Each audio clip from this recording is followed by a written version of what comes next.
Olá, boa tarde a todas as pessoas que estão aqui conosco. É um prazer ter vocês nessa live que é transmitida pelo canal da Formação Transversal em Acessibilidade e Inclusão. Este é um projeto muito especial para nós, é uma parceria do Colegiado do Curso de Graduação em Jornalismo da UFMG, com o grupo Afetos, que pesquisa comunicação, acessibilidade e inclusão, o Núcleo de Acolhimento e Diálogo da FAFISH, o NAD, a Formação Transversal em Acessibilidade e Inclusão da UFMG, a Diretoria de Governança Informacional, que é conhecida como Ouvidoria da UFMG, e o Temporona, o Coletivo de Ações em Temporalidades e Narrativas. Este projeto se chama Comunicação, Educação e Acessibilidade, roda de conversas com docentes, discentes e técnicos administrativos em educação. Nós vamos realizar as lives toda quarta-feira e essa é a segunda de um projeto que dura aproximadamente um mês. Hoje eu estou aqui no comando, né, na apresentação dessa roda de conversa. Meu nome é Sônia Pessoa, eu sou uma pessoa morena, que tem os cabelos anelados, longos, abaixo dos ombros. Eu uso óculos cor vinho, estou com uma blusa cor coral, e atrás de mim há uma estante de livros branca, com vários objetos pessoais que decoram essa estante, como portas-retratos, um bonequinho do Bob Esponja, entre outros que são objetos de carinho para mim. E eu tenho o prazer de receber aqui hoje três convidadas que são pessoas com deficiência que estudam ou estudaram na Universidade Federal de Minas Gerais e que vêm compartilhar as suas experiências conosco.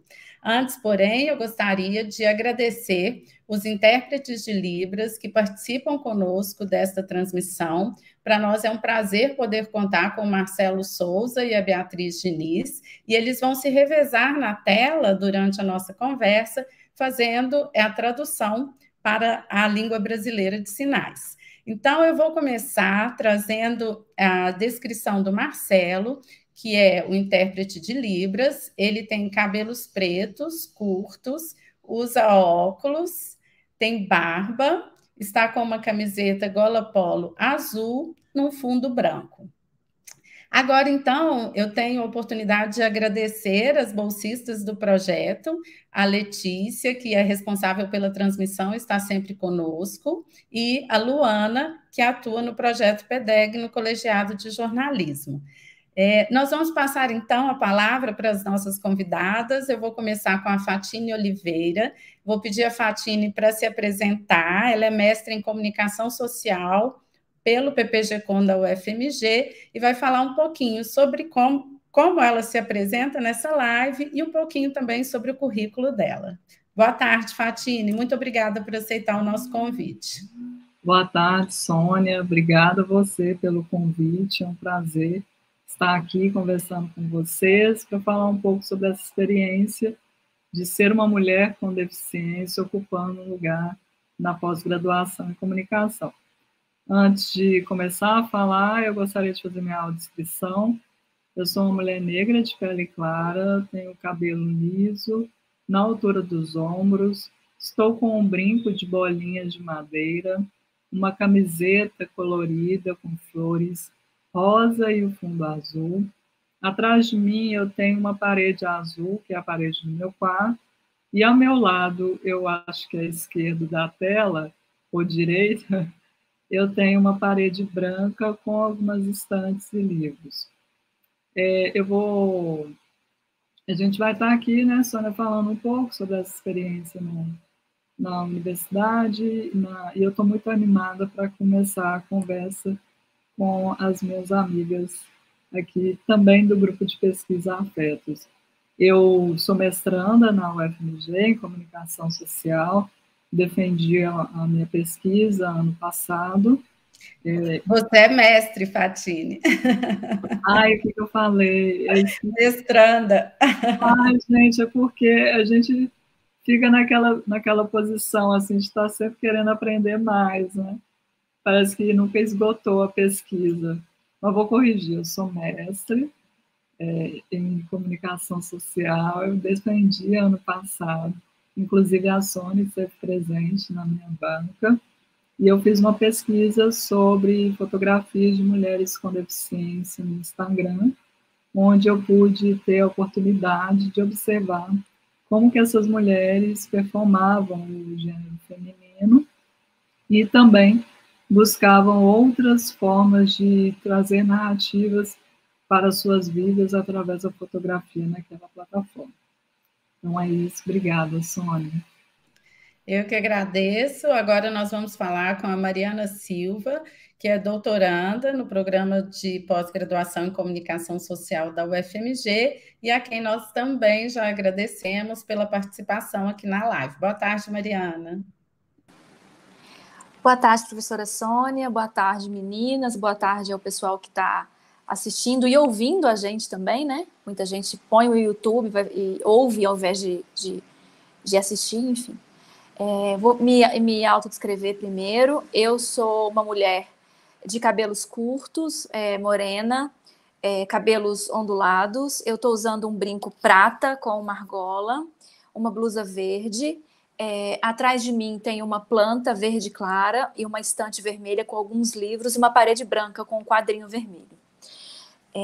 Muito feliz de estar aqui compartilhando esse espaço com vocês, né, com a Sônia, que foi minha professora de graduação, minha orientadora de mestrado e minha orientadora de doutorado também. Então, é uma orientadora da vida, assim, não só da vida acadêmica mesmo. A gente se conhece há muitos anos, muito feliz de estar aqui.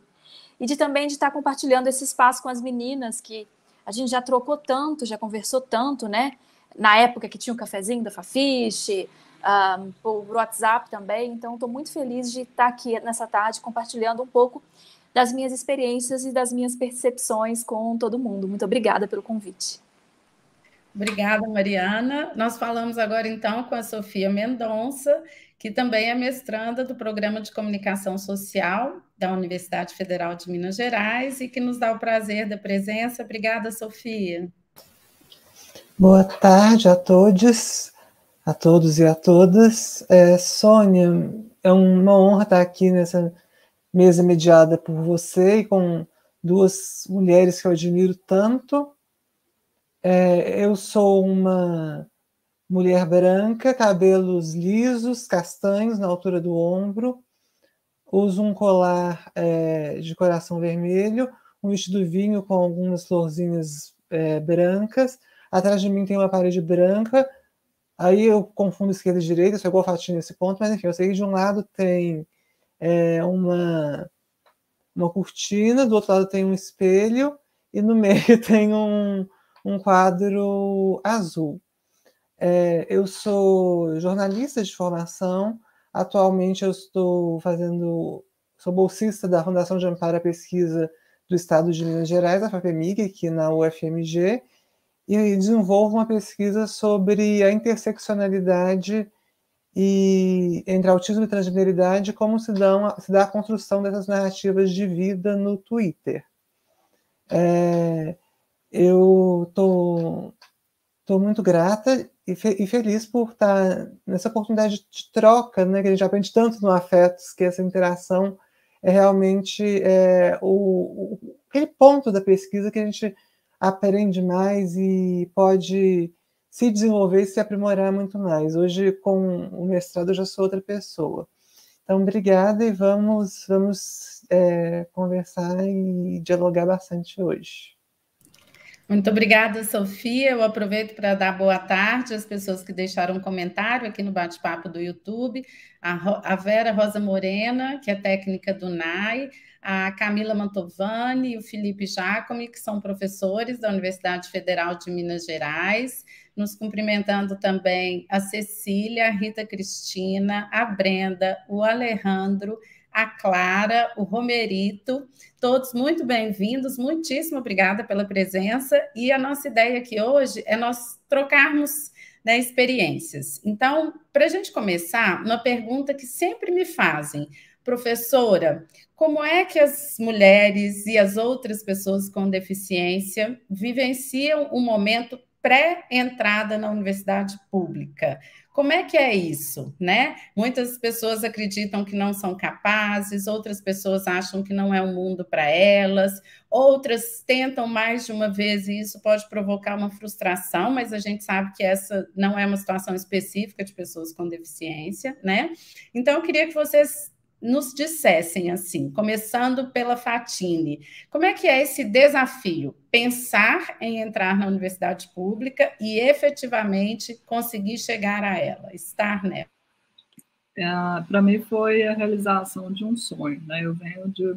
Eu sou de 84 e peguei uma fase da UFMG em que a gente não conseguia entrar na UFMG, né? Era um vestibular muito concorrido, e da maioria das vezes só tinha condições de passar quem teve acesso a uma escola, um cursinho mais caro e etc. Então, a UFMG, apesar de ser pública, ela ainda tinha aquele desafio relacionado à economia, né? Se a gente não conseguisse, a gente não chegaria lá.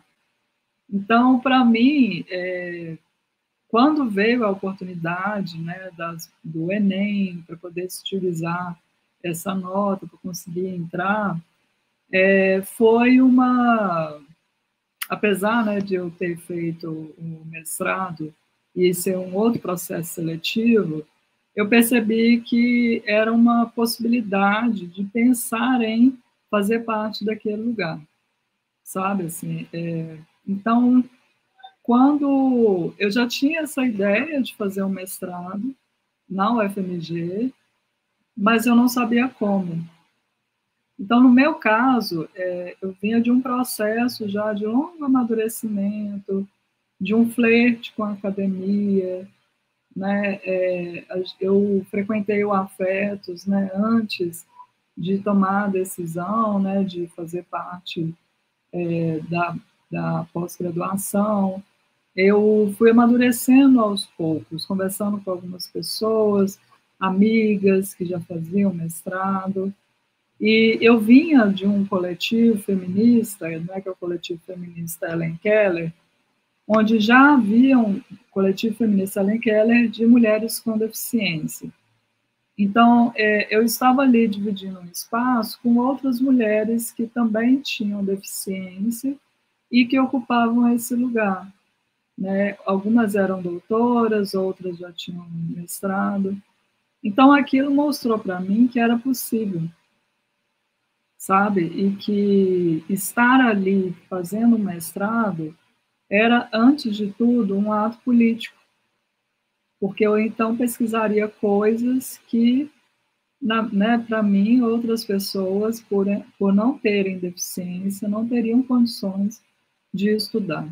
Então, aí foi onde a minha entrada no mestrado, ela ganhou um outro corpo, né? Era a realização de um sonho, mas, ao mesmo tempo, era uma luta, sabe? Estar ali na UFMG, para mim, teve o sinônimo de luta também.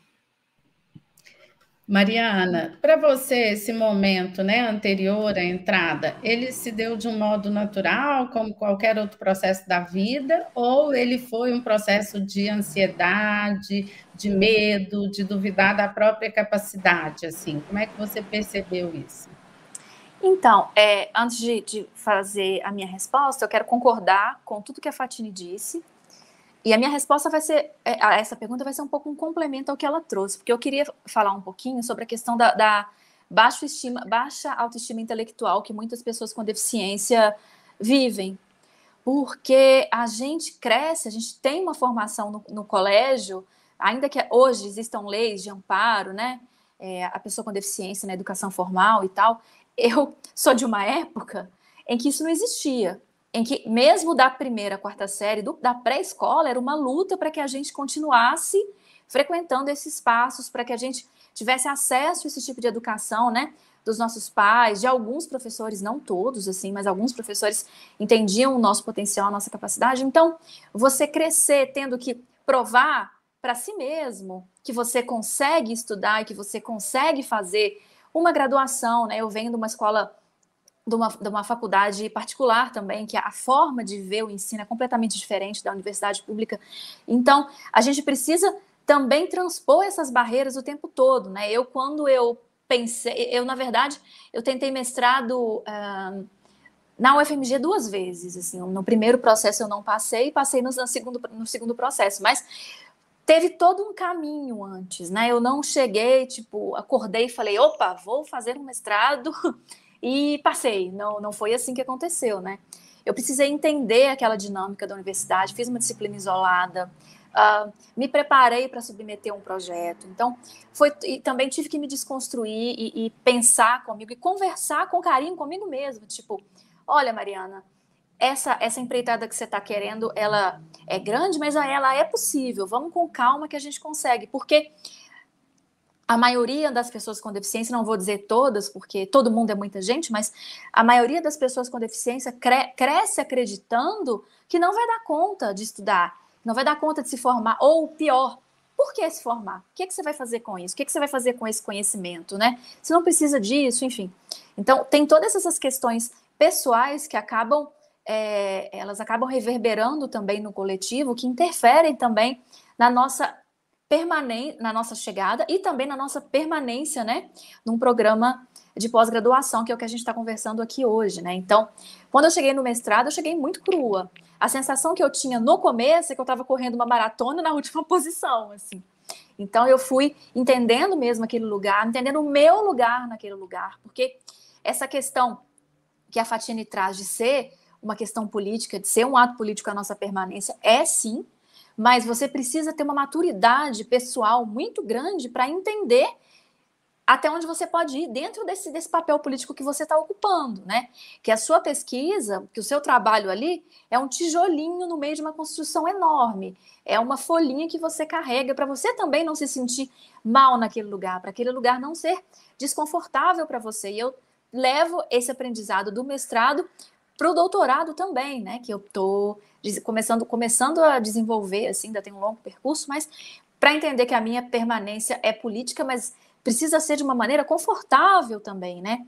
E para entender que a gente vai abrindo caminhos para que outras pessoas com deficiência cheguem também na pós-graduação, porque se a gente for parar para pensar nas pessoas que chegam na pós-graduação, não são muitas, pessoas com deficiência menos ainda, né? Então, é todo um trabalho de desconstrução pessoal, mas também tem um trabalho de desconstrução pessoas que estão em volta da gente também, né? Então, dos professores, dos outros alunos, que também às vezes veem a gente de um jeito diferente, não diferente de um jeito confortável, digamos assim, que às vezes é desconfortável para a gente também esse olhar.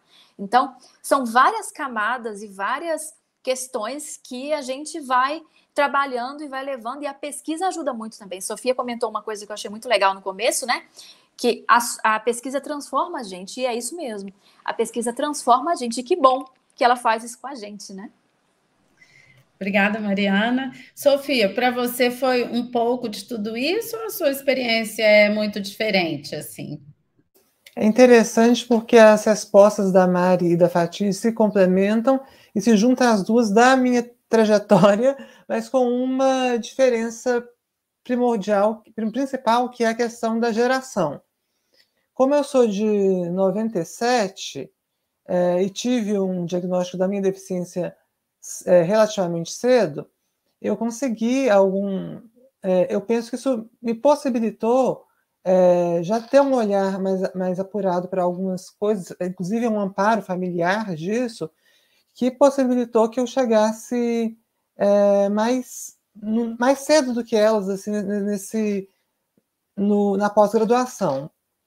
Mas, tirando isso, a trajetória assim, é muito similar. Com a Fatine, quando a Fatine observa essa questão do sonho, para mim, só estar na UFMG já é algo que ganharia um caráter de impossibilidade há um tempo atrás. Quando eu fui fazer o vestibular, na época, eu fiz um vestibular tradicional e eu não tive coragem de fazer o Enem, porque tinha tantos discursos de que o Enem eram questões maiores, mais difíceis para um cérebro autista, né, que teria, como eu sou, que teria uma dificuldade de decodificar, de entender, de de também fazer aquilo no tempo correto, sem se desgastar, enfim, que para o meu perfil não seria adequado. Na realidade, eu já ouvi até de profissionais da saúde mesmo, que um prognóstico já não chegaria nem a uma graduação no primeiro momento, e se falasse em comunicação social, então aí eles ficavam de cabelo em pé, porque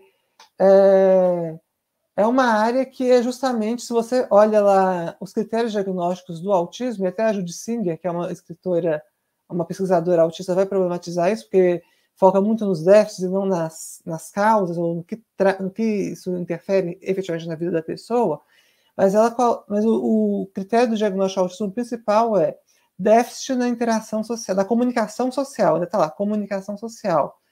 Então, a minha boa sorte é que primeiro eu tive, é meio clichê talvez falar isso, mas eu tive uma mãe que foi maravilhosa na minha trajetória, que ela acreditou em mim quando nem eu acreditava, e parecia que ninguém, a narrativa era muito para baixo, assim. E chegou um ponto que eu falei assim, mamãe, tá, você já cumpriu o seu papel, né, continua aí, eu te amo, mas agora sou eu, por conta própria, a realizar esse mestrado, né? E o mestrado me deu muita autonomia. Como eu vim de uma universidade privada,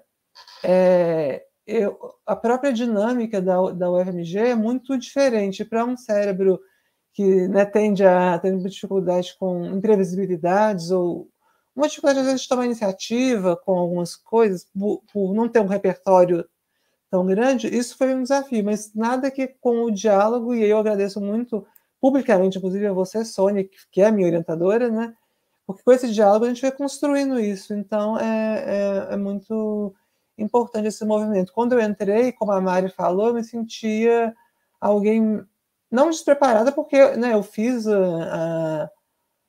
o processo seletivo e tive um resultado bom na prova e na entrevista. Mas eu me sentia realmente em desvantagem em vários pontos, porque parecia que o que as pessoas pegavam no ar eu não pegava.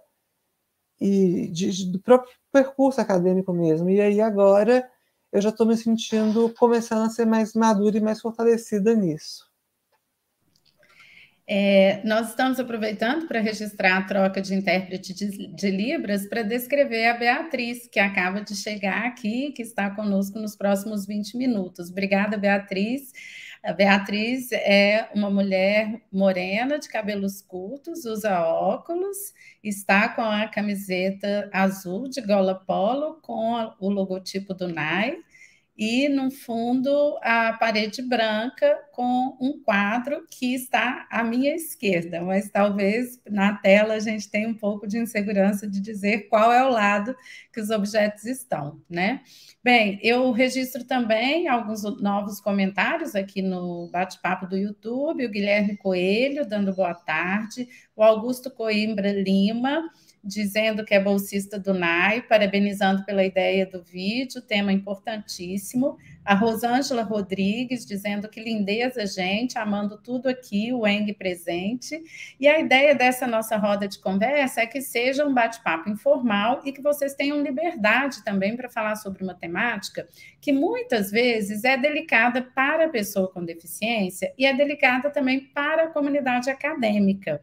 Então, falar sobre a própria deficiência e dizer quais são as dificuldades em sala de aula pode desmistificar essa temática e pode trazer colaborações para professores, para os colegas, para a comunidade acadêmica de um modo geral. E cada uma de vocês, com as suas singularidades, deve ter vivido, eu imagino, momentos, né, em que foi necessário algum tipo de adaptação. Então, agora eu vou inverter a ordem, eu vou começar pela Sofia. Quais foram esses momentos, Sofia, ou não foi necessário nenhum tipo de adaptação? E eu queria que você explicasse também a sua deficiência e como é que ela impacta na sala de aula, por favor. Nossa, eu penso que a principal adaptação para mim foi justamente uma questão que eu iniciei um pouco da última resposta sobre diálogo e comunicação. Mas antes, falando da minha deficiência, eu sou autista, eu fui diagnosticada aos 11 anos, hoje eu tenho 24. Eu tenho, inclusive, um canal no YouTube sobre isso, chamado Mundo Autista, para quem quiser se interessar mais pelo assunto e quiser saber mais das nuances, né, que eu faço entrevistas, que eu falo mais sobre vivências e pesquisas sobre isso. Mas o autismo, ele é uma maneira neurodivergente de perceber e sentir os fenômenos. É como se todo mundo, ou as pessoas neurotípicas, né, que são as pessoas que não são autistas, pessoas não autistas, melhor dizendo, porque também típico atípico é algo que pode ser questionado, elas falassem numa determinada língua e a pessoa autista ela falasse em outra. Só que, geralmente, no dia a dia, a gente não tem essa noção de que um está falando uma língua e outro está em outra. A gente acha que está todo mundo falando a mesma língua. E aí, a gente muitas vezes interpreta tanto a pessoa autista quanto a pessoa não autista, interpreta a outra como se fosse uma outra intenção por trás daquela fala, não sabe... um dos termos usados para descrever o autismo, inclusive, é a questão da falta de cegueira social, né, que seria uma falta de percepção social, e que era um dos termos utilizados para definir o autismo. Então, mas também, do mesmo jeito, as pessoas neurotípicas também não têm, ou não autistas, não têm essa vivência de fazer a leitura de como uma pessoa autista funciona. Então, é a comunicação, né, gente? É uma via de mão dupla sempre, essa interação. Então, indo para a questão da adaptação, que para mim foi a mais importante, foi poder... foram duas coisas, na verdade. A primeira foi essa questão do diálogo, da comunicação, porque às vezes... Ai, Sônia, às vezes eu mandava mensagem para você, pensava assim, nossa, será que eu estou sendo inconveniente, ansiosa? Até hoje, às vezes, eu fico meio assim, nossa, será que eu estou atrapalhando? Até que ponto eu posso ir nessa interação com uma orientadora, por mais que eu goste dela, tenha afeto aqui no sentido de sentimento mesmo por ela, enfim, essa dúvida de como que isso funciona a relação e como que isso vai, no dia a dia da construção de um trabalho, me ajudar ou me atrapalhar. E eu tive uma grata surpresa, porque eu acho que você teve uma abertura e, ao mesmo tempo, um distanciamento, ao mesmo tempo, que foram muito importantes, esse equilíbrio, para eu aprender muita coisa e desenvolver mais autonomia no meu repertório.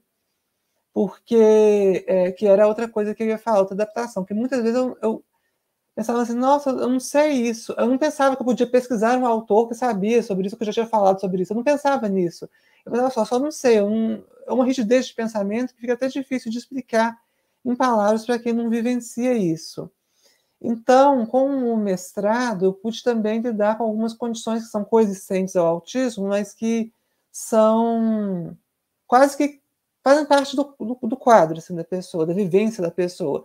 Que, no meu caso, um bem marcante é o transtorno de ansiedade generalizada, e eu sou muito ansiosa, e, na verdade, se traduz mais como uma impulsividade, uma sensação de urgência, do que só uma ansiedade. É realmente algo bem puxado para o dia a dia. E aí, uma pesquisa, claro, ela envolve todo um rigor e um cuidado que você tem que gestar aquilo quase como uma gestação mesmo, né? E aí, acho que o grande ganho que eu tive com o mestrado e sendo orientada pela Sônia foi justamente esse, de aprender a gestar, porque eu fiz exatamente isso que eu estou acabando agora, né? Estou nos finalmente, enfim. Eu fiz exatamente o que eu queria fazer, melhor do que eu faria se fosse no começo, se eu ouvisse a minha impulsividade no senso de urgência. Então, eu penso que muito disso está nesse equilíbrio entre como que eu vou fazer para entender a pessoa sem deficiência e como a pessoa sem deficiência vai fazer para me entender. E acho que esse esse diálogo, né, mesmo a grande chave para a gente conseguir um bom resultado. Mariana, pensando um pouquinho na sala de aula, assim, quais foram os desafios que você teve em relação aos colegas, aos professores, a leitura de textos, e aí relacionando com a sua deficiência, por favor. Tá. Eu vou primeiro explicar, né, quais são as minhas deficiências. Eu nasci com catarata congênita. Essa catarata ela foi retirada, então eu nasci cega. Essa catarata foi retirada quando eu tinha 2 anos de idade, mas como sequela, digamos assim, eu fiquei com a visão monocular. Então eu só enxergo esquerdo, eu acho. Eu também tenho esse problema, meninas, da direção aqui na tela. Então só do lado esquerdo. Mesmo assim não é a visão total, né, de uma pessoa sem deficiência visual. O olho direito eu não funciona, não tenho visão nesse olho. Além disso, eu tenho displasia óssea, que é uma condição que acomete todos os ossos do corpo. Então, eles crescem de maneira atípica e também são um pouco mais frágeis, e as articulações também, por essa má formação, né, na junção dos ossos. Eu vou perdendo cartilagem, articulação ao longo dos anos. Então, é uma coisa que às vezes causa dor, às vezes não. No mestrado, assim, em sala de aula, a questão da acessibilidade, assim, na Fafiche, às vezes era um pouco complicada, porque é um lugar que tem muitos degraus e tem um elevador, mas às vezes o elevador não estava disponível para a gente, né? Enfim, então tinha que subir algum degrau, alguma coisa. O que eu faço, 90% do tempo eu faço bem, mas em alguns dias que eu estou com mais dor, isso não vai tão bem assim. Então, tem essa questão, então sempre teve uma preocupação com as salas de aula, né, serem mais próximas, enfim, durante as disciplinas, isso foi uma coisa muito, muito bacana. Outra questão também foi a questão visual, né, eu estava contando antes da gente entrar ao vivo aqui, para as meninas me falarem se tiver algum comentário para mim, porque eu não enxergo letra muito pequena. Então, quando eu ia pegar algum PDF para ler, às vezes a gente escaneia PDF, a qualidade não fica muito boa, então eu tenho que aumentar a letra. Mas uma coisa interessante, uma coisa curiosa, é que quando a gente cresce, né, já entendendo, porque nós sempre estamos presentes nas nossas consultas, nos nossos diagnósticos, nos nossos exames, a gente sempre está lá, então a gente cresce com muita consciência das nossas deficiências. E como a gente vive num mundo que às vezes não é tão gentil com pessoas com deficiência, a gente acaba bolando, às vezes com muito custo, às vezes de maneira tão natural que a gente nem percebe, estratégias para driblar isso. Então, por exemplo, eu já sabia que eu precisava sentar na frente, né, nas disciplinas, então eu já ia e sentava na frente.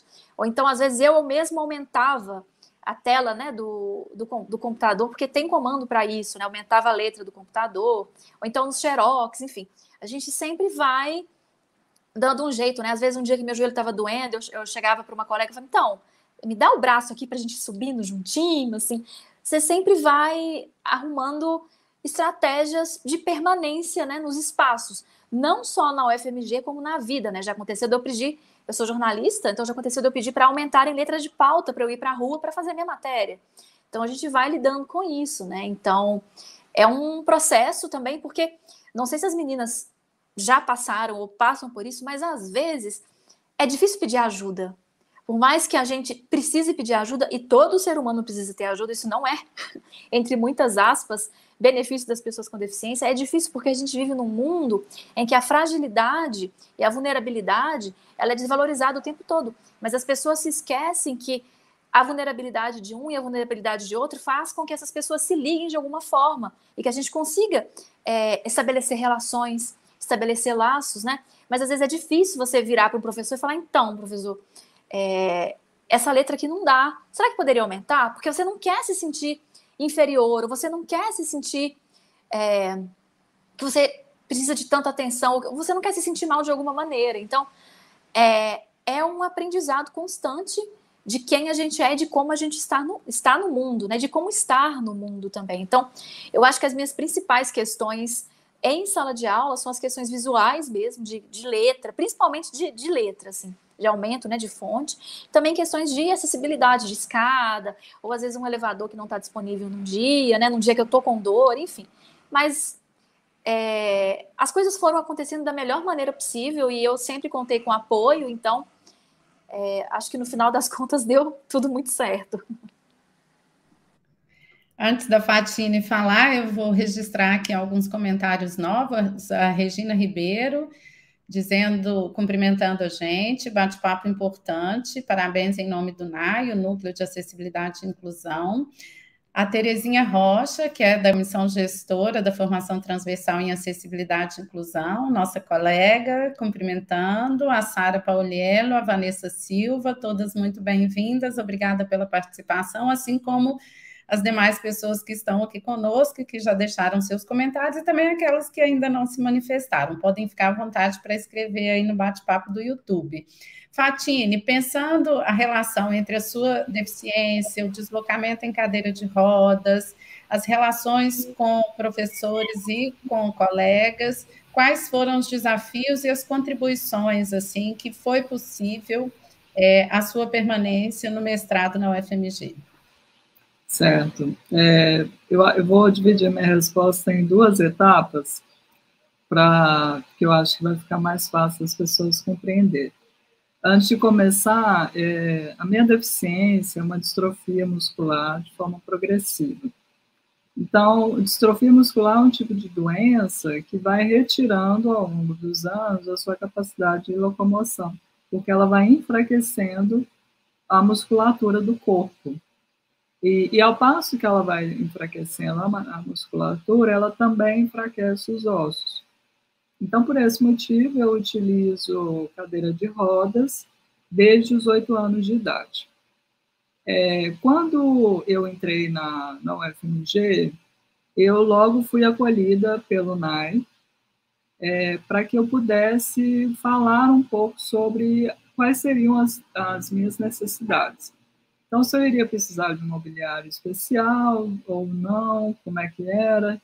Então, nesse ponto, o NAI sempre me ajudou bastante, né? Acho que até quem está aqui acompanhando a live e que é pessoa com deficiência na UFMG, eu recomendo muito procurar o NAI, para poder verificar com eles de que maneira pode estar ali confortavelmente.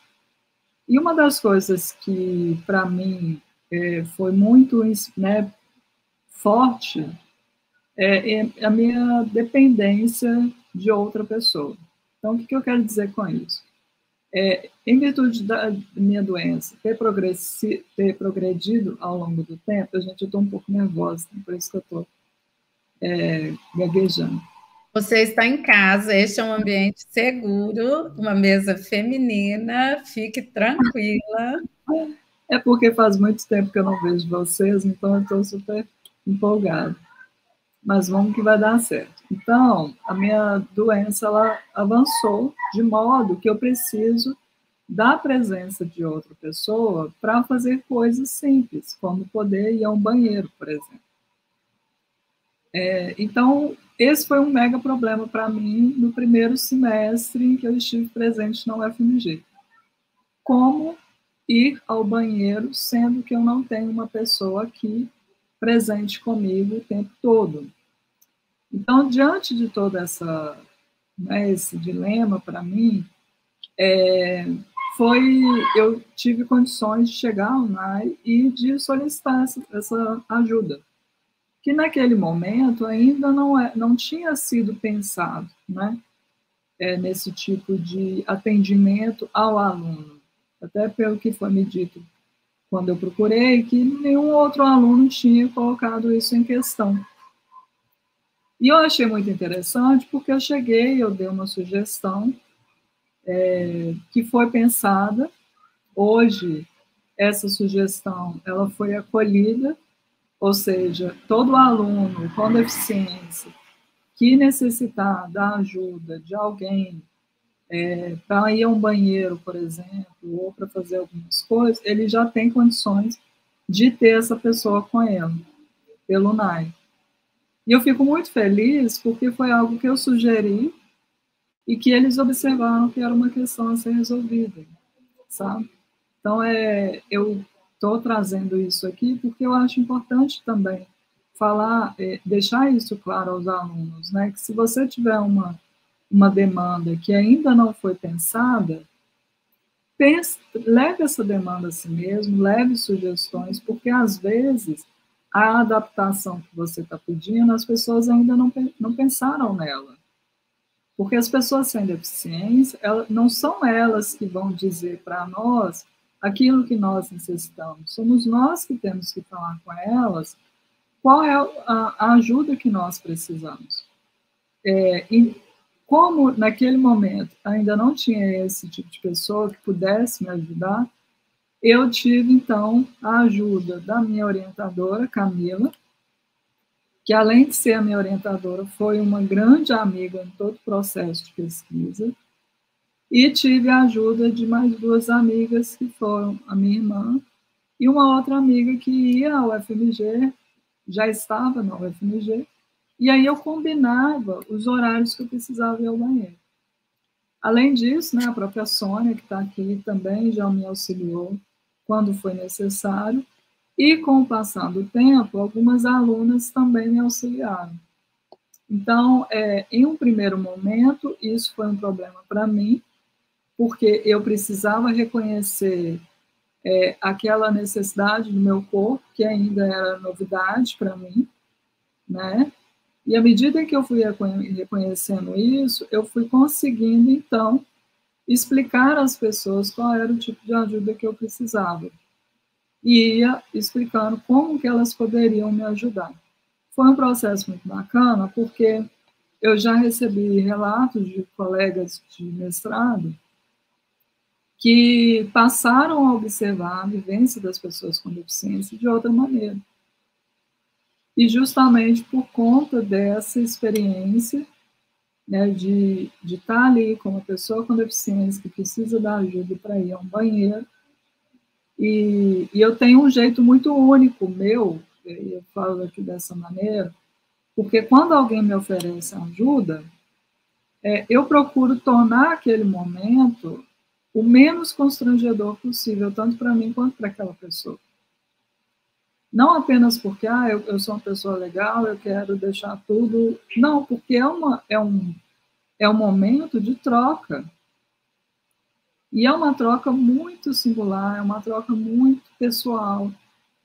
Então, eu tenho que assim, eu me sinto nesse lugar de, olha, eu tenho que ajudar essa pessoa que está me ajudando também. Da mesma maneira que ela está me oferecendo um cuidado, eu estou retribuindo esse cuidado a ela, né, tratando ela com respeito, explicando como que deve ser. Esse é um ponto da resposta. O outro ponto da resposta, já eu vou considerá-la em relação à metodologia. Por quê? Eu acho importante também dizer que quando a gente começou a ter as aulas, não teve, assim, os professores não tinham acesso aos textos dos estudos da deficiência. Vai trocar o intérprete agora. Mas você pode seguir que eles fazem a troca instantaneamente. Pode ficar tranquila e à vontade. Tá, ok. Então, assim, a maioria não tinha acesso aos estudos da deficiência, né, Sônia? A gente trabalhava esses estudos lá no AFET, mas alguns não tinham.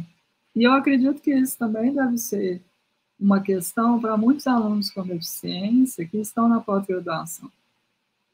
E, assim, eu não sei qual que é o comentário dos professores da minha passagem no mestrado, mas o que eu pude fazer para levar os questionamentos sobre a deficiência para dentro de sala de aula, eu levei. Então, todos os professores, eu provoquei para pensar sobre deficiência. E eu até brinco, porque o Carlos Mendonça era um dos professores que eu mais provocava, e ele retribuía a provocação. Porque, de fato, assim, a deficiência, os estudos da deficiência é novo, né, relativamente novo no país. Né, a gente considerar... tem um artigo da Anaí que ela faz essa análise. Anaí Guedes de Mello é uma antropóloga, uma das principais antropólogas dos estudos da deficiência. E ela faz uma análise, né, dos estudos sobre deficiência a partir de 2010 até usando o momento atual. E ela demonstra que houve um aumento no número de pesquisas sobre deficiência. Porém, como eu estou dizendo, muitos professores ainda não conhecem esses estudos. Então, a minha passagem pelo mestrado foi marcada por esses dois momentos, arquitetônico e metodológico também.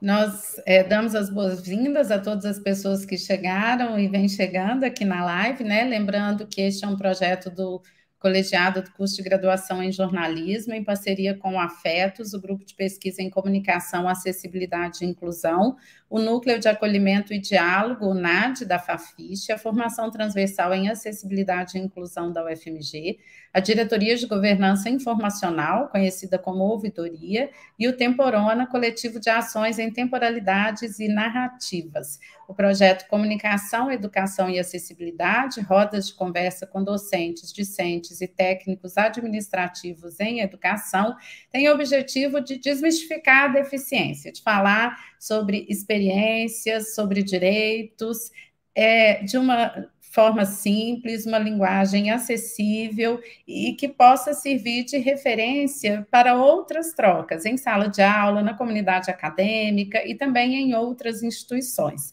Então, por isso que é muito importante a participação de quem está aqui conosco, o registro. A Rita Cristina deixou um comentário dizendo que é graduanda em Comunicação Social, Jornalismo da Universidade Federal de Viçosa, bolsista do projeto de iniciação científica do DIS, o Grupo de Pesquisa em Discursos e Estéticas da Diferença. Temos também um comentário da Bianca Louven e a Rita Cristina dizendo que se identifica demais com a fala de todos vocês. A Rita também é uma pessoa com deficiência. Eu vou aproveitar para pedir a Letícia para deixar para vocês o link para o preenchimento daquelas pessoas que quiserem um certificado de participação na nossa live. Então, basta acessar o link, deixar os dados completos e, normalmente, em até 30 dias, nós disponibilizamos os certificados, tá bom? E, nesse momento, vou fazer a pergunta da Vanessa Silva. A Vanessa diz assim: em uma perspectiva mais abrangente, entre experiências e vivências em sala de aula, vocês concordam que é preciso ter mais ênfase na formação dos docentes? Ela cursa psicologia e sente essa defasagem. Sofia, você acha que é necessária essa ênfase? Você acha que é um processo de construção conjunta? Como é que você percebe essas relações com os docentes em sala de aula? Eu penso que um pouco disso a gente encontrou na fala da Fatine, que os estudos sobre deficiência ainda são muito recentes a nível de Brasil e no contexto brasileiro. Hoje eu estava entrevistando uma pesquisadora que vai lançar uma especialização em sexualidade no espectro autista, e ela falou sobre que se pega muito o recorte americano e como se no Brasil não tivesse as suas próprias singularidades, seus próprios atravessamentos. Então, eu, ao longo da minha trajetória profissional, inclusive, eu já entrevistei muitas pessoas que atuam na formação e na capacitação de pessoas das áreas da pedagogia, da psicologia, por exemplo, e eu me lembro que essa própria pessoa que eu entrevistei hoje, a Tácita Misael, ela é autista e ela é doutora em psicologia, e ela fala que muito do que ela aprendeu em lugares que eram renomados, ela só soube depois, conversando com outros autistas, que eram estereótipos, que ainda era uma visão muito defasada sobre aquilo. E aí, pensando nisso, eu acredito muito no poder da relação. Então, sim, é uma construção conjunta, a gente vai descobrindo, como a Fatine falou, a pessoa com deficiência, à medida que ela vai trazendo a sua voz, que aí não precisa ser uma voz no sentido literal, né, uma voz oralizada, para ser escutada, ela vai construindo novas possibilidades, caminhos, mostrando que ela existe, que ela está lá e que ela tem uma necessidade. E aí, é importante muito essa troca de ouvir as pessoas com deficiência para uma visão que não seja estereotipada mesmo da deficiência.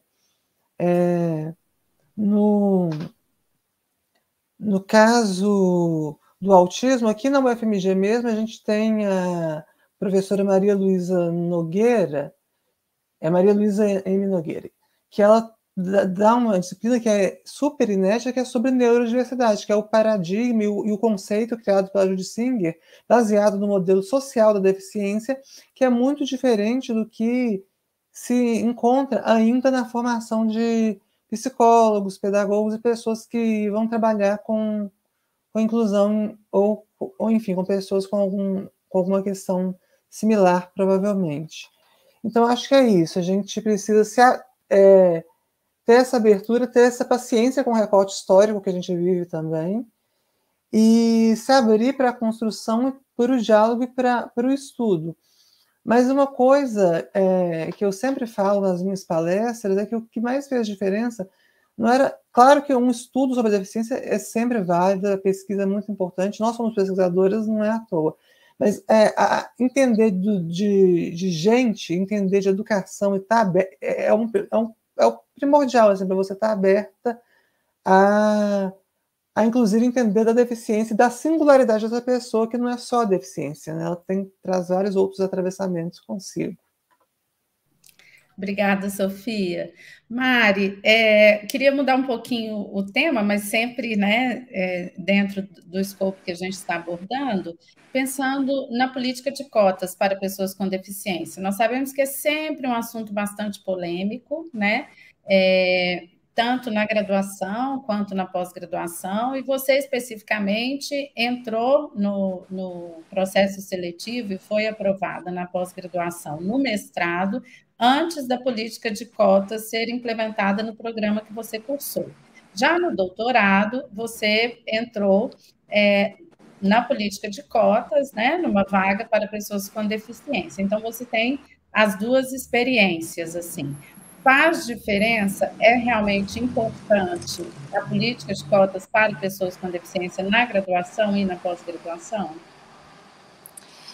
Eu acredito que é fundamental para a gente conseguir, como a Sofia disse, né? Não vou usar voz no sentido apenas da fala, né?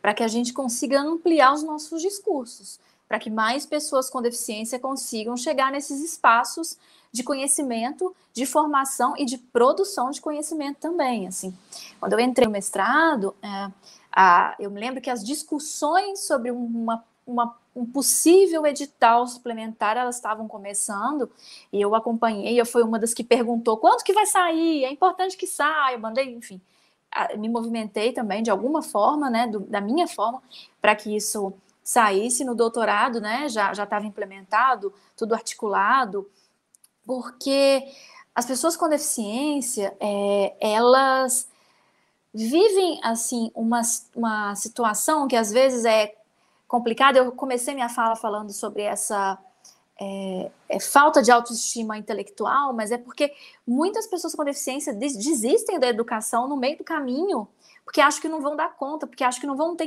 incentivo, porque acham que não vão ser acolhidos nesses espaços, né? Que sim, às vezes são hostis, mas são super necessários para que a gente consiga construir uma forma de pensar diferente, para que as pessoas nos enxerguem. Aqui eu não estou falando apenas de visão, mas assim, para que as pessoas nos percebam de maneiras diferentes também. Eu acredito que as políticas de cota, elas são fundamentais para que isso se solidifique e para que isso continue e para que mais pessoas com deficiência entrem nos programas de pós-graduação Brasil afora, mundo afora, porque essa defasagem, digamos assim, educacional que às vezes recai sobre a gente, né? Ou porque não tem uma sala adaptada, ou porque não tem um professor com uma formação, né? Vocês estavam conversando há pouco tempo sobre formação, né, dos professores, formação das pessoas que trabalham, que estão em contato com as pessoas com deficiência. Às vezes elas emperram uma trajetória que poderia ser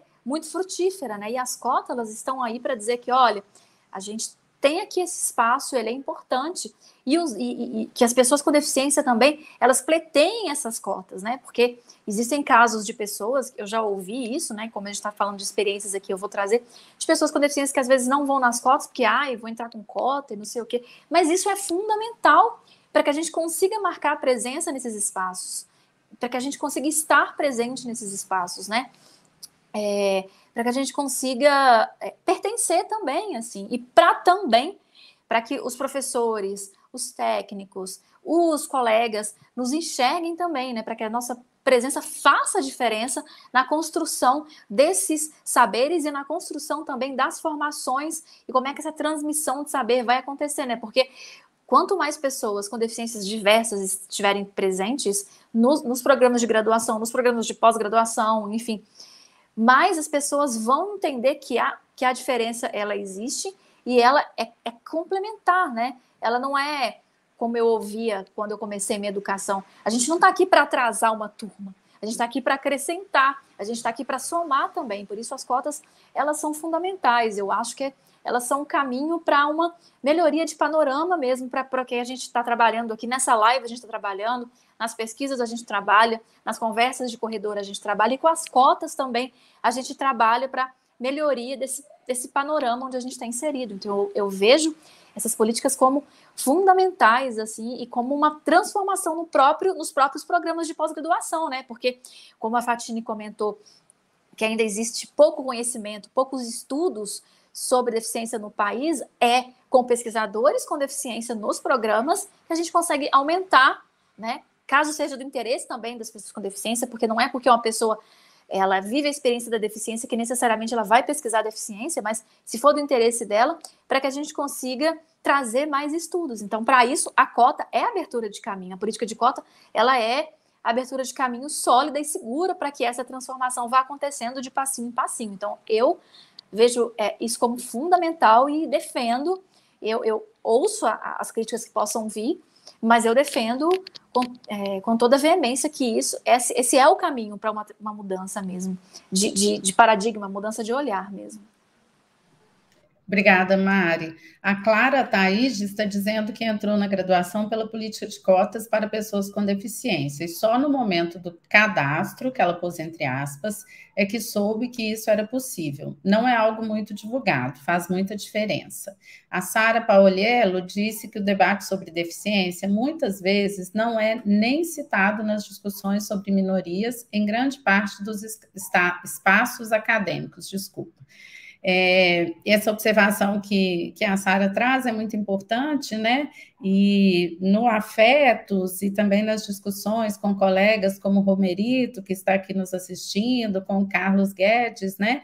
A gente sempre traz essa ideia de que pessoas com deficiência são o etc. na discussão de minorias e de direitos humanos, né? Então é preciso estar atento para que isso tenha uma nova conformação. Antes de trazer a pergunta da Sara, eu gostaria só de comentar a partir do depoimento anterior, voltando um pouquinho, Fatine, na sua fala, né? E aí eu vou emendar a pergunta da Sara para que você possa refletir um pouquinho sobre isso e também respondê-la. Você falou sobre a questão do apoio de colegas, né? Da sua irmã, de professoras, nas relações cotidianas, né? Para além do ensino. Nas relações de deslocamento, de ir ao banheiro, eventualmente para você se alimentar, enfim. Eu me lembro, e você mencionou aqui, né, que a gente teve a oportunidade de ir uma vez ao banheiro com você, e eu me lembro como essa experiência me impactou do ponto de vista não só cotidiano, né, do que traria para a minha vida e para eu, Sônia, né, uma cidadã, mas do ponto de vista de uma reflexão teórica, né, e de levar essa discussão para um artigo científico que discutisse esse tipo de experiência na universidade, nos espaços corporativos e por aí vai, né? E eu penso que esse é um dos temas ainda pouco discutido e se torna algo que é muito uma relação de amizade, né? Se eu tenho intimidade, eu posso pedir. Ou, eventualmente, se um colega é mais próximo e ele se sente à vontade para oferecer. E me parece que é necessária uma discussão mais ampla para que essas relações cotidianas necessárias às pessoas com deficiência se tornem um pouco mais ampliadas, né? E elas possam fazer parte de uma rotina. E aí você pode comentar, se quiser, e já emendar com a resposta da Sara, que ela fala que esses debates costumam ficar restritos a poucos grupos e pessoas, né? Os debates sobre deficiência, que não é muito citado em todos os grupos. E ela pergunta qual ou quais movimentos vocês entendem que deveriam acontecer para ampliar esse debate. Você citou um deles, né, Fatine? Em todas as participações em sala de aula, você levou o tema deficiência, você provocou, como você disse, os professores, mas a gente sabe que não existe receita de bolo. Mas dá para pensar em outras possibilidades, outras alternativas? Bom, primeiro, realmente, eu lembrei, né, lembrando aqui daquele momento, né, que a gente teve essa oportunidade de poder ajudar. Posso só fazer mais um comentário? Pode. A Fatine, ela é uma excelente guia, porque eu estava absolutamente insegura, né? Me sentia fragilizada por achar que eu não tinha força suficiente para apoiá-la no momento de uso do vaso sanitário, e ela, como se ela tivesse um tutorial na cabeça, né? Você me pega assim, você coloca a mão em tal lugar, você haja dessa maneira. Sônia, seu coração está acelerado, fique tranquila, está tudo sob controle, e eu suando com medo da minha incompetência, né? De não conseguir dar a ela aquele momento que ela precisava, ou colaborar com ela, participar com ela. Desculpa, Fatine, te interrompi. Não, mas foi muito bom você falar isso, porque é de fato um cuidado. Né? Eu faço, como eu comentei aqui com vocês, eu faço parte de um coletivo chamado Coletivo Feminista Helen Keller. Atualmente também faço parte de um movimento chamado Movimento Vidas Negras com Deficiência Importam. Por que eu estou trazendo isso? Porque são dois movimentos que eu faço na minha vida que fazem parte de quem eu sou. Eu sou uma pessoa ativista e o meu olhar para as experiências, ele sempre tem um olhar voltado para a política. E a política que eu me refiro vamos pensar como podemos mudar estruturas para o acolhimento de pessoas que não estão dentro do centro, né? É claro que eu não vou dizer que todo mundo tem que ser ativista, porque não precisa, né? E não é assim, não é uma obrigação de toda pessoa com deficiência ser ativista. Mas o que eu quero dizer você, enquanto pessoa com deficiência, que está numa sala de aula, no caso do mestrado, e você é a única pessoa que está ali naquele lugar, não há como você deixar escapar essa experiência. Então, uma provocação que a gente faz dentro de sala de aula com o professor, ela é fundamental, porque o ambiente acadêmico é um espaço de poder. Então, quem está naquele espaço detém o poder, né? O conhecimento é um tipo de poder. Então, nós estamos ocupando esses espaços, nós estamos desfrutando de um certo privilégio de ocupar um lugar que muitas pessoas não vão ter condições de ocupar.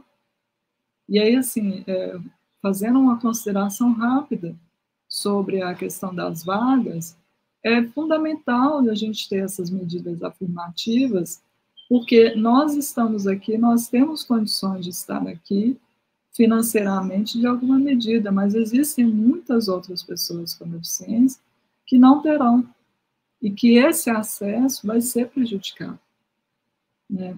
Então, assim, respondendo, claro que, como você mesmo disse, Sônia, não existe receita de bolo. O que a gente tem, uma coisa que eu aprendi muito com o mestrado, são reflexões, né? A gente reflete quais são as possibilidades, quais são as condições de mudança e observa quais são esses caminhos que eu posso seguir, né? Então, eu vejo essas mobilizações de forma coletiva. né? A gente não tem condição de mudar o mundo sozinho, a gente só muda de forma coletiva. Então, espaços como esses, se vocês que estão aqui acompanhando tiverem condições de participar de uma live, ou um dia eu for convidado para poder participar de um congresso, cada lugar desse que vocês tiverem é um momento em que você pode fazer essa provocação, que você pode ampliar esse debate, porque às vezes vai ser só você que vai poder fazer isso, não terão outras pessoas, e não haverá outro momento para fazer isso. E aí eu queria só, Sônia, antes de terminar, retomar um pouco a pergunta que foi feita em relação aos professores. Eu acho que estar presente em sala de aula é fundamental para que os professores entendam que existam essas pessoas. Porém, a gente ainda tem uma ideia de que a deficiência é algo que se dá apenas no privado. É sempre o problema do outro, não é um problema meu. A partir do momento que eu cheguei e falei com o Nai, olha, eu preciso de uma pessoa para poder me ajudar a ir ao banheiro. Eu tirei essa questão do privado, ou seja, não é apenas um problema meu. Eles perceberam que era um problema de outros alunos também. E transformou isso em uma solução. Então, a gente tem que fazer esse movimento. Né? Nós vamos pensar em escola, pensar crianças na escola, crianças com deficiência na escola, é pensar fora do individual. A luta por uma escola inclusiva, ela tem que partir disso. A gente tem que ver a deficiência como algo que pode acontecer na vida de qualquer pessoa. Né? A Mariana mesmo colocou, e a Sofia também, essa interdependência, né? Que é uma das reflexões dentro dos estudos da deficiência, essa condição de depender do outro, né? Que é algo que a gente está sempre discutindo lá no grupo, né, Sônia? As nossas vulnerabilidades, né? O quanto que esses encontros vão nos afetando e, de certo modo, a gente vai transformando, né, os sujeitos a partir disso, totalmente fora do privado. Então, Sara, eu falo isso, assim, pensar em mobilizações dentro de coletivo, seja grupos de faculdade, né? Temos na UFMG, né, Sônia? É um grupo que é o isso, que é um grupo que está ali de pessoas com deficiência. É assim, pelo menos eu vejo dessa maneira. Obrigada, Fatine. Lembrando que nós temos, né, como espaço aqui na Formação Transversal, Acessibilidade e Inclusão, em todos os nossos parceiros, né, uma série de lives, como eu comentei. Então, só para lembrar para vocês, quarta-feira, dia 2, o nosso convidado é o Marco Bonito, ele vai falar sobre acessibilidade comunicativa e como driblar os complicados desafios que envolvem a adaptação de práticas inclusivas para possibilitar o melhor aproveitamento de aulas dos alunos com deficiência. O Marco é professor da Unipampa e vai estar conosco no dia 2, às 17 horas. No dia 9, às 17 horas, também, a professora Camila Mantovani e eu, com a mediação do professor Felipe Giacomi, nós vamos discutir o design universal e como fazer projetos, né, desenvolver o desenho universal, como fazer projetos e desenvolver atividades em sala de aula, pensando em acessibilidade para pessoas com deficiência.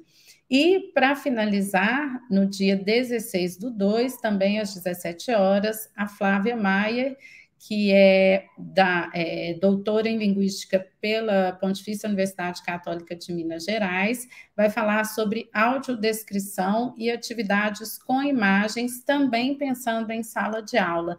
E é interessante porque essas temáticas interessam aos professores, interessam aos colegas, né? Em sala de aula é necessário que haja toda uma colaboração, né? Não é só o professor em sala, mas é a comunidade, né, que está ali reunida, o grupo, enfim, a turma, e a ideia é que as dúvidas possam ser tiradas para pelo público, né? Como a pergunta do Alejandro Campos aqui, que ele diz assim: para vocês, a ausência de acessibilidade atitudinal muitas vezes é mais impactante do que a ausência de acessibilidade arquitetônica ou informacional?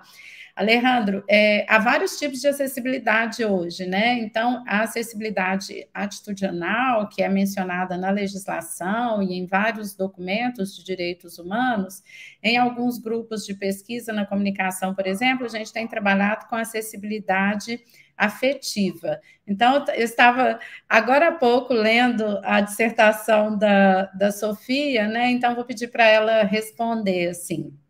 Sofia, afinal de contas, pensar em acessibilidade atitudinal ou afetiva, independentemente do nome, né, que se dá a essa discussão, ela costuma ser mais impactante do que a arquitetônica ou informacional, ou você acha que tanto faz, depende do contexto? Pela minha trajetória, eu penso que sim, que a acessibilidade afetiva ela é muito importante porque ela é o começo até para as outras acessibilidades se desenvolverem. Primeiro você precisa perceber aquele corpo com deficiência lá e ter uma interação com ele no sentido de você se abrir, inclusive, para outras possibilidades, que podem ser arquitetônicos, pode ser uma série de outros conceitos de acessibilidade.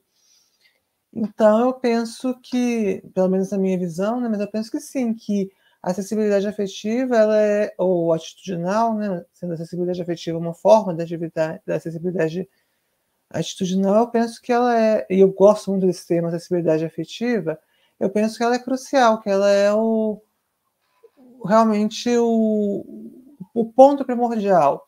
Quando eu dei muita palestra para educadores, quando na época remotamente que era tudo presencial, né?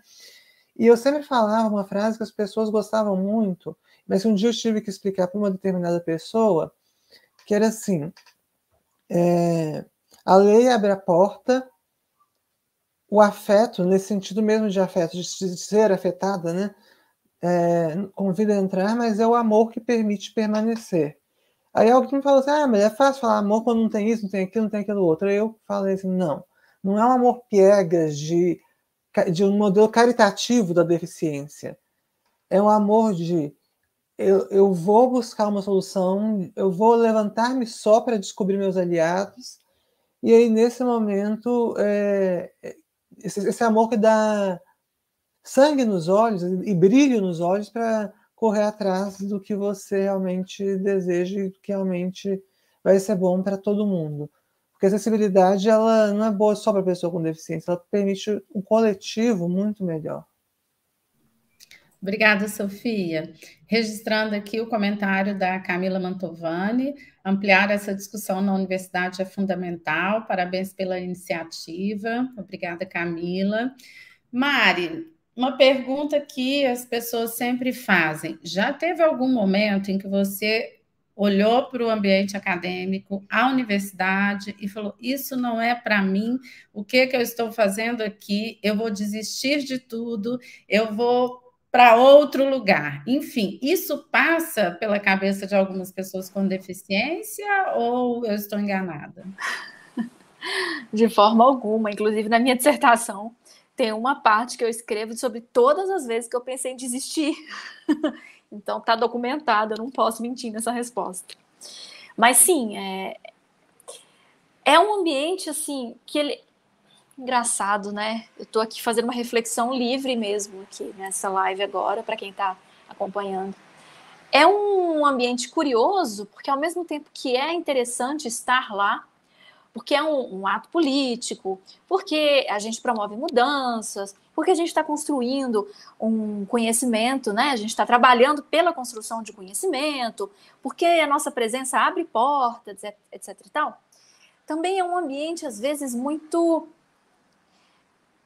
assim, inóspito, porque às vezes os colegas mesmo, eles olham a gente de um jeito diferente. Às vezes os professores não sabem como lidar com as nossas questões. Às vezes falta leitura sobre aquilo que a gente está pensando, então a gente está pensando numa coisa até achar um autor que corrobore. Às vezes, estar nessa posição política ou de única... Eu falo assim, por mim, quando eu entrei no mestrado, não tinha, no PVG-Com, não tinha nenhuma pessoa com deficiência no mestrado, então eu era, assim, objeto de atenção mesmo, assim. Então, isso é pesado em alguma medida, sabe? Você pensar também, né, nossa, porque algumas pessoas com deficiência, e eu me incluo nesse lugar, a gente tem muita essa dificuldade, nossa, eu tenho que ser boa o tempo todo, aí eu não posso errar, aí é isso, aí é aquilo. Então, isso é muito complicado, né? E assim, a academia já cobra da gente e precisa cobrar mesmo, porque o que a gente está fazendo aqui é muito sério, o que a gente está fazendo, produzindo e conversando com pessoas também e articulando esses saberes é uma coisa muito séria. Então, é interessante mesmo que a gente seja rigoroso, mas o rigor que a gente tem conosco, com a gente mesmo, assim, eu preciso dar conta, eu preciso fazer, isso é muito complicado. Então, às vezes, né, questões mesmo de pedir ajuda, a Fatine comentou dessa questão, assim, isso é uma coisa que a gente precisa trabalhar na gente mesmo, e é constante esse trabalho, né, porque espera-se que você seja brilhante o tempo todo, algumas pessoas pensam isso, mas não é assim. Então, eu pensei várias vezes em desistir, a minha orientadora, Sônia, ela acompanhou isso muitas vezes, eu imagino que algumas vezes ela deve ter ficado intrigada, né, Sônia? Tipo, mas por quê? Não tô entendendo. Mas, assim, e eu acho, inclusive, que isso é normal. Eu acho que a pessoa que ela não pensa, não reflete sobre a sua permanência naquele lugar, o seu papel naquele lugar, essa reflexão, ela é importante. Eu me lembro de uma conversa que eu tive uma vez com a Fatine, ela comentando sobre isso. Nossa, mas eu tô aqui nesse lugar, qual que é o meu lugar, qual que é o meu papel, o que eu tô fazendo aqui? E eu me lembro de ter falado com ela assim, só um minutinho, gente, deixa eu só terminar minha fala e olho aqui. Então, assim, de eu ter falado com ela assim, Fatine, eu acho que o melhor que a gente pode fazer é fazer. Aí vem questão, a gente vai lidando, vem coisas, a gente vai trabalhando, e a gente vai fazendo isso da melhor maneira possível. Mas eu acho que o pensamento crítico até sobre o porquê a gente pensa em desistir é importante. No meu caso, o que eu consegui fazer com isso foi levar mesmo para pesquisa e trazer, olha, eu pensei em desistir várias vezes por conta disso, mas eu terminei o meu trabalho porque eu acho que o meu trabalho é importante, porque por mais que as outras pessoas acreditem no nosso trabalho, a gente precisa também acreditar no nosso trabalho e no nosso potencial. E isso demanda desconstrução durante todo o percurso mesmo, assim. Então, sim, eu pensei algumas vezes em desistir, mas tô perseverando, tô indo. E eu agradeço muito, inclusive, Sônia, eu quero fazer um agradecimento público, porque eu agradeço muito pela sua paciência e pela sua intuição eu acho que no fundo você sempre sabia que no final ia dar tudo certo. Então eu agradeço muito por ter acreditado em mim também, mesmo quando eu mesma não acreditava. Então eu penso isso. Mas isso vale para todas as pessoas com as quais eu trabalho, eu me relaciono, né? A pessoa só vai desistir se ela quiser muito desistir, porque eu raramente vou permitir que isso aconteça, porque eu acredito nas pessoas, eu acredito no potencial das pessoas. Gente, isso não foi combinado, viu? Essas moças ficam falando coisas aqui, me envolvendo, mas enfim, obrigada, Mário, pelo agradecimento. A Bianca Louven está perguntando se a dissertação da Sofia está disponível para leitura, porque ela achou muito interessante, se puder indicar leitura sobre o tema, também adoraria.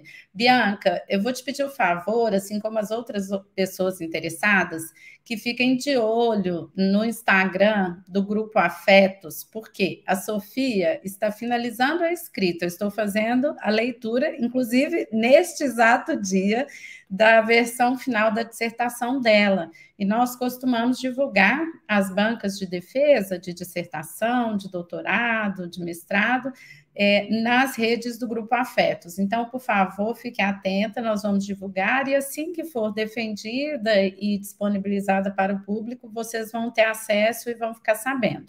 As dissertações da Mariana Silva e da Fatine Oliveira já estão disponíveis no site do PPG-Com UFMG, basta vocês procurarem aí rapidinho na internet, que vocês vão encontrar. Mas se tiverem dificuldade também, é só procurar essas 3 moças bonitas na internet, que elas vão responder para vocês. Elas podem deixar aqui para a gente, né, os perfis para que vocês possam seguir. Nós estamos encaminhando para o final, nós temos o compromisso de finalizar essa live às 6h30, 18h30. Então, vou fazer mais uma perguntinha, assim, né, para rapidinho, antes da gente finalizar. Fatine, teve um momento inesquecível, maravilhoso e um horrível, assim, que você guarda da UFMG, porque você fez o mestrado lá, está aí no interstício, né? Imagino que um dia você vai querer fazer o doutorado, mas tem aquele momento, assim, maravilhoso, que você fala, ufa, que bom que eu estou aqui, porque a gente está sempre falando dos desafios, das dificuldades, né? O que é que foi muito bom? Nossa, é um desafio mesmo falar que foi muito bom. Para mim era muito bom encontrar meu amigo e conversar sobre as aulas. Era assim, os melhores momentos eram depois de todas as aulas, e eu poder ficar ali conversando sobre a disciplina com os colegas. Esse era sempre o melhor momento assim, para ir na UFMG. E o pior momento era o café da cantina que a gente tinha. O café não era legal, mas, sabe, era um momento, assim, agridoce, porque ao mesmo tempo que era bom a gente estar ali conversando com os amigos, o café não combinava, assim, com o bonzinho da conversa.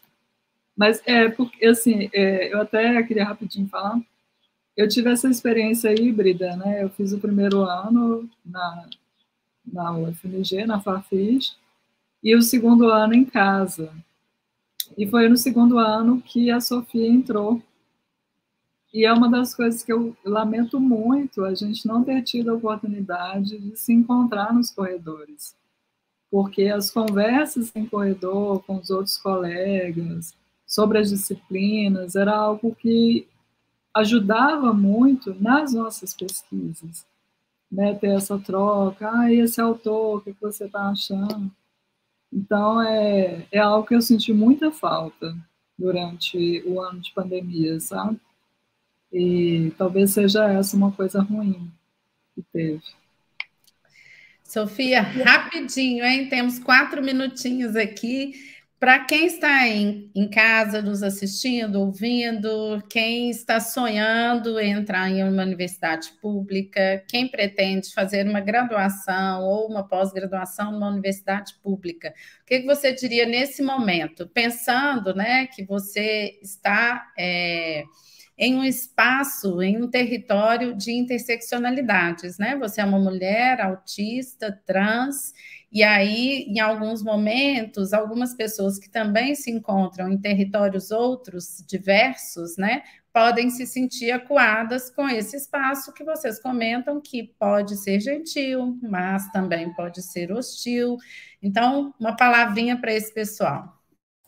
Primeira coisa, que pode parecer clichê, mas é muito real, acredite em você, independentemente das narrativas que tiverem sobre você, e se prepare bastante, mas também entenda que você vai aprender muito no processo, é o processo que realmente é o que importa. Não me sinto preparada, não tem essa ou essa dificuldade, não importa. Se prepare para o processo seletivo, dê o seu melhor, passe quando você tiver que passar, mas pensando que vai dar certo, e lá você vai conseguir construir uma linda história. E uma pesquisa que com certeza vai ser muito relevante socialmente. Obrigada, Sofia. Mari, o que não fazer se você quer estudar em uma universidade pública? Fuja das armadilhas, assim, dá para pensar rapidinho aí? Eu acho que vai muito no que a Sofia estava falando, né? Não desacredita em você. Às vezes a gente tem um medo da universidade pública, né? Ainda mais a UFMG, que tem esse monte de título e condecoração e etc e tal. Você fica com medo, se achando pequeno diante da grandiosidade, da universidade pública, mas quem faz a universidade pública são muitas pessoas pequenas que se juntam e no coletivo fazem esse espaço ser o que é. Então, assim, não ter medo mesmo. Pode ser que no primeiro processo você não passe, mas encare isso como uma experiência, porque às vezes a gente está tão preocupado em chegar que a gente esquece do percurso. E a maioria das coisas que a gente vive na vida é percurso, não é chegada. Então, assim, mesmo um processo de mestrado, a escrita de uma tese de doutorado que eu estou vivendo agora, eu vou passar mais tempo nesse percurso do que na chegada, que é o final da tese. Então, acredite em você e no percurso que você está trilhando. No final, tudo vai acontecer da melhor maneira. E a universidade pública, ela só é grandiosa porque tem muitas pessoas pequenas trabalhando em conjunto, em comunhão, para que isso seja como é. Então, não ter medo mesmo e acreditar no seu potencial. Fatine, o que não te falaram, mas você hoje, depois da sua experiência na universidade pública, falaria para quem está almejando este lugar e estar ao lado de vocês aí, estudando e pesquisando? Não vai ser fácil, mas é bom. Gente, vai haver momentos em que vocês vão querer jogar todos os livros de vocês pela janela.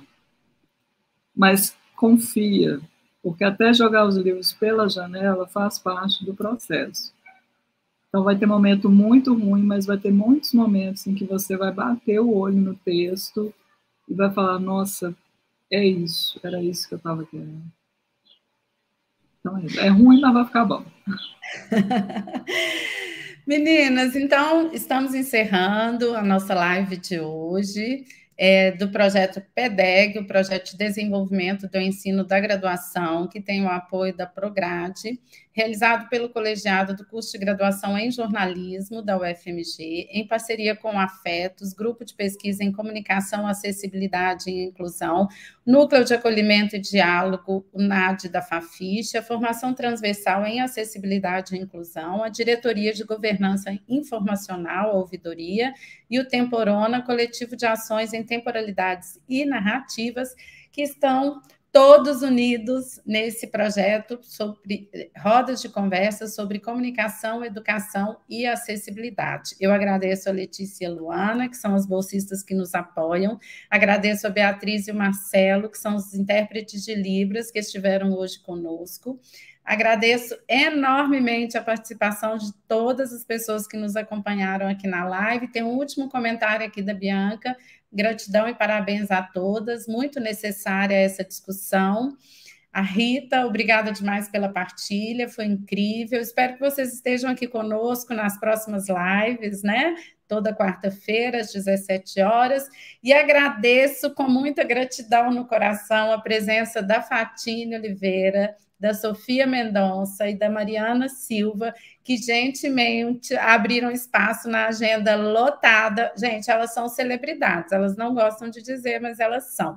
Então, elas abriram espaço, vieram conversar conosco e tirar as nossas dúvidas e também desmistificar essa experiência da deficiência, da pessoa com deficiência na universidade pública. Meninas, obrigada, beijo grande, até a próxima. Obrigada a todas as pessoas, um grande abraço. Obrigada.